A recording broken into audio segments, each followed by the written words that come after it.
akakugirira umugisha, akagenda hose avuga ko yahuye n'Umesiya. Umunyabyaha agahinduka icyaremwe gishya kuko yahuye na Yesu. Twaranyuzwe, umuntu wese afite ibyo ashobora kuvuga bigendanye no kugira neza k'Umukiza. Wowe umenya byose umuntu yibwira, uraza ugamfasha ugatabara uwo munyantege nke, akakugirira umugisha, akagenda hose avuga ko yahuye n'Umesiya. Umunyabyaha agahinduka icyaremwe gishya kuko yahuye na Yesu.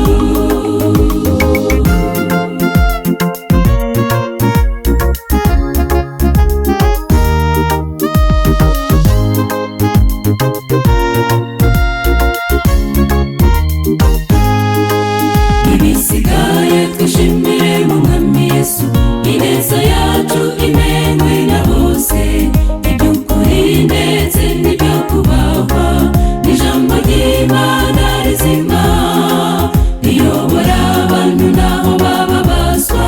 Bunguka ubwenge butangwa na Nyagasani, bagahinduka insengero nzima z'Imana, bakanyurwa no kubaho kwabo mw'isi, bagategereza ibisubizo bituruka ku Uwiteka.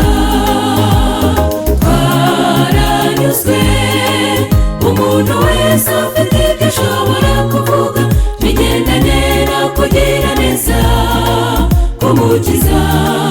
Wowe umenya byose umuntu yibwira, uraza ugamfasha ugatabara uwo munyantege nke, akakugirira umugisha, akagenda hose avuga ko yahuye n'Umesiya. Umunyabyaha agahinduka icyaremwe gishya kuko yahuye na Yesu.